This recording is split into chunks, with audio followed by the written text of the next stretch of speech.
येत्या 1 मे 2026 पासून ज्या रिक्षा ड्रायव्हर व टॅक्सी चालकांना मराठी बोलता येणार नाही अशा सर्व चालकांचे परवाने रद्द होणार आहे, अशी माहिती राज्याचे परिवहन मंत्री प्रताप सरनाईक यांनी माध्यमातून बोलताना दिली आहे.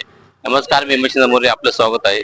सध्या आपण उल्हासनगर मध्ये आहेत. आपल्यासोबत काय रिक्षा चालक आहेत, त्यांची ही प्रतिक्रिया आपण जाणून घेऊया. काय सांगता, तुम्हाला काय वाटतं? शासनाने जो निर्णय काढलेला आहे तो योग्यच आहे. मराठी लोकांना पहिले प्राधान्य भेटलंच पाहिजे, कारण की बाहेरून आलेल्यांना इथं हिंदी बोलता येते, पण मराठी कधी बोलणार ती लोक? मराठी पण अनिवार्य असलंच पाहिजे त्यांना. हे योग्य निर्णय घेतलेले आहे त्यांनी, त्याबद्दल मी शासनाचा धन्यवाद बोलतो. हाँ जी, अभी जो कानून लागू कर रहे हैं आप, 1 तारीख से, पर थोड़ा टाइम दो ना। जो रिक्शा ड्राइवर नहीं मराठी बोल सकते उनको थोड़ा टाइम दो। अभी इतने साल हो गए मराठी सीख, भाई समझ तो है आदमी को, नहीं बोलने को आता तो आप थोड़ा लोग बोल सकते हैं, लेकिन हाँ समझ भी सकते हैं, बोल भी थोड़ा सकते हैं, पर अनपढ़ आदमी क्या करेगा, किधर कितने जाएगा? साल से रह रहे महाराष्ट्र में? 40-50 साल से हम रह रहे हैं। मैं पहले ट्रक चलाता था, कानूना में ट्रक हमारा ऐसा चला गया। अभी रिक्शा लिया तो अपना दवाई बूटी तो कहाँ से करेगा? आपको क्या लगता है, थोड़ा वक्त देना चाहिए सरकार ने? ये ना टाइम देगा तो फिर ही है ना। कारण परमिट काढायला आपल्याला 15 वर्षाचा रहिवासी दाखला लागतोच. 15 वर्ष जर आपण इकडे राहतोय ना, आपल्याला जर मराठी बोलता येत नाही, तर शासनाने निर्णय हा पक्का बरोबरच घेतलेला आहे आणि मी या निर्णयाशी सहमत आहे.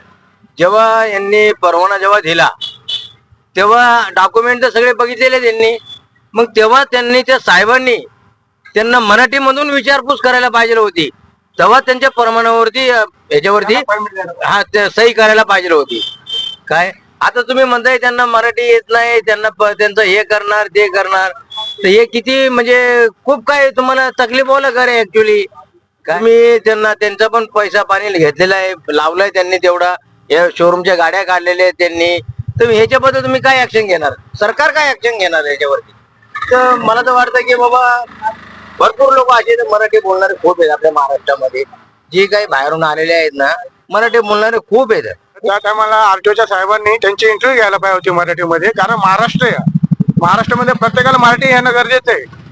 तर मराठी त्यांना येते का नाही हे इंटरव्ह्यू घ्यायला पाहिजे होती. मराठीमध्ये बोलता ज्याला आलं असतं त्यांना परवाने द्यायला काय हरकत नव्हती, पण आता सध्या परवाने नुसते वाटप करत राहिले आणि आता बऱ्याच जणांना हिंदीच येतं, मराठी येत नाही.